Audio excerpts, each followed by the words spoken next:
If you watch the series, she has no fear. She takes on all of these enemies with so much finesse, and I can't explain it. You have to watch the series to see how badass she is.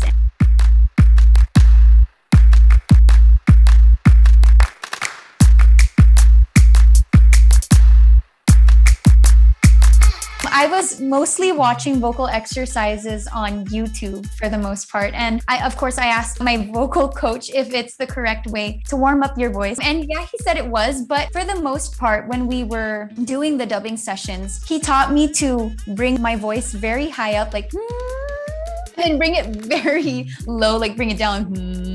And then I would just have to do that back and forth, back and forth. And then he also taught me a technique that when you're dubbing, you're not supposed to drink water at least up to 5 minutes after using your voice so much. And instead just bite on a piece of apple to bring back the moisture in your mouth.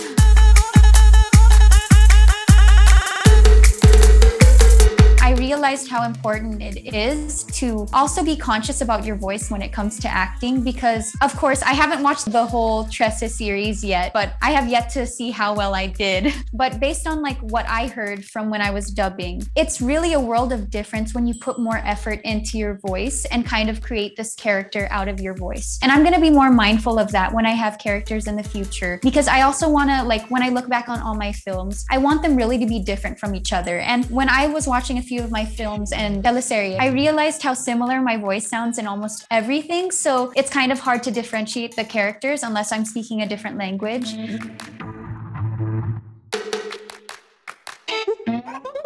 I feel like she's very, very family oriented. She was raised so well by her parents and she became a loving daughter, a very responsible daughter. I'm also very responsible and brave. I feel like she's brave because she's able to fight off all these evil forces, the supernatural beings, and she's not even scared. I guess this is something that's just comes so naturally and normal to her. With me, I feel like I'm brave because I started doing this, which is completely out of my comfort zone. I'm not used to doing voice acting. So I'm learning how to become more brave and confident in myself.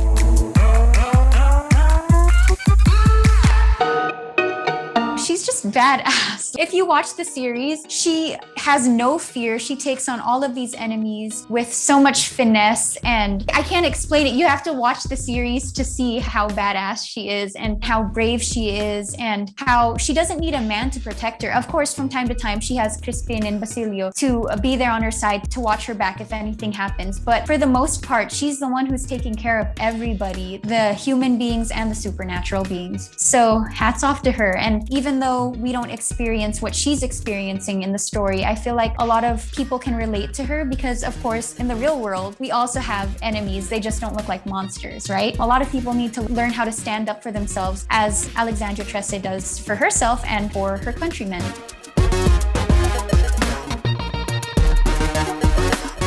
I still always say tabi-tabi po when I'm like crossing through some foresty land that looks suspicious to me, or I always use this as an example whenever I'm pouring hot water into the drain from like when I drain my pasta or noodles or whatever. I always say tabi-tabi po because I feel like there's a duende or something in the drainage. Another one is I also believe in, you know, when it's raining, it's also sunny and people say may kinakasal na tikbalang. I don't know, whenever that happens, I always have that in the back of my mind. Chanaks, I used to believe in them and I was scared to death of them, but now I don't know if I believe in them that much anymore.